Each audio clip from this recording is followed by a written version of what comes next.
चोर चोरी से जाता है, हेरा फेरी से नहीं जाता।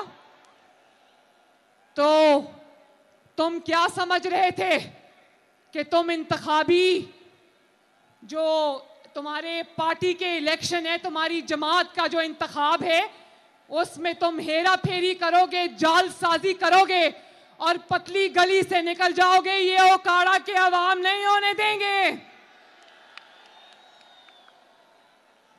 इसको इसका कसूर नहीं है, इसको लाडलेपन की आदत थी।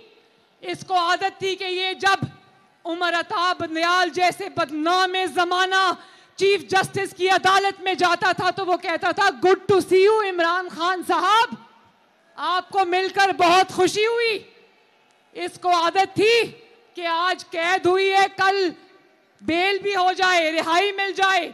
इसको आदत थी कि मर्सिडीज में बिठाकर इसको अदालत से रुखसत किया जाता था और कहा जाता था, इसको रेस्ट हाउस ले जाओ, इसको आराम कराओ। इसको सहूलतकारी की आदत थी।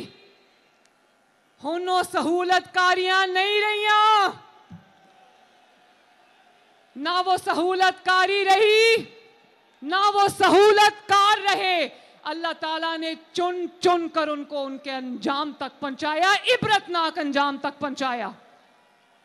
और मैं इनको कहना चाहती हूं कि अपने वकीलों को समझाओ, अपने वकला को कहो तैयारी करके अदालत जाया करें, क्योंकि अब सास से फोन करवा के फैसले लेने की सहूलत मुयस्सर नहीं है।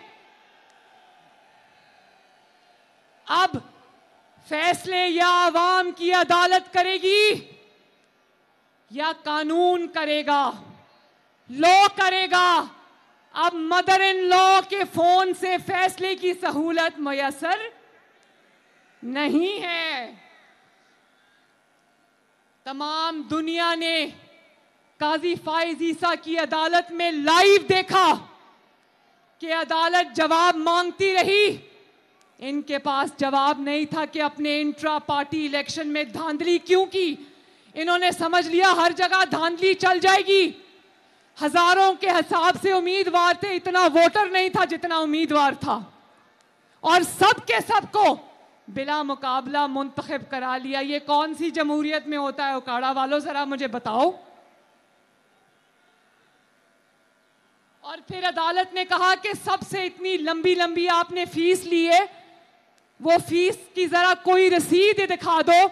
एक जज साहबा ने कहा कि दूसरों से तो रसीदें मांगते हो, अपनी कोई रसीद है तो दिखा दो। कोई रसीद होती तो दिखाते।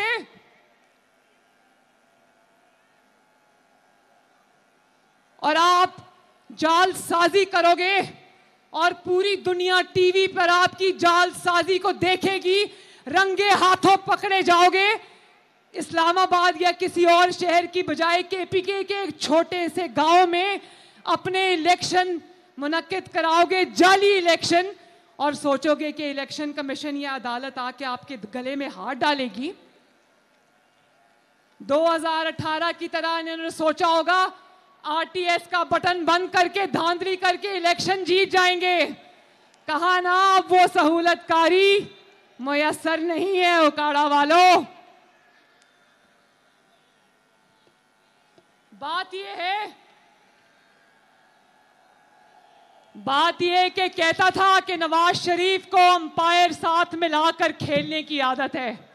अभी कल परसों मौका मिला तो टीवी पे ये फितना कह रहा था कि नवाज शरीफ को अंपायर साथ मिलाकर खेलने की आदत है। नवाज शरीफ के अंपायर ये मेरे सामने खड़े हैं।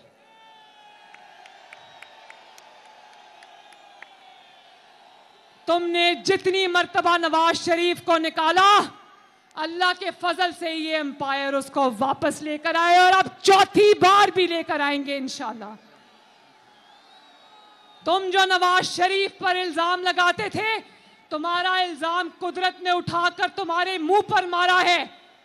तुम्हारे एम्पायर भी पकड़े गए, तुम्हारे सहूलतकार भी पकड़े गए, तुम्हारी जालसाजी भी पकड़ी गई। पूरी दुनिया ने लाइव टीवी पर देखी।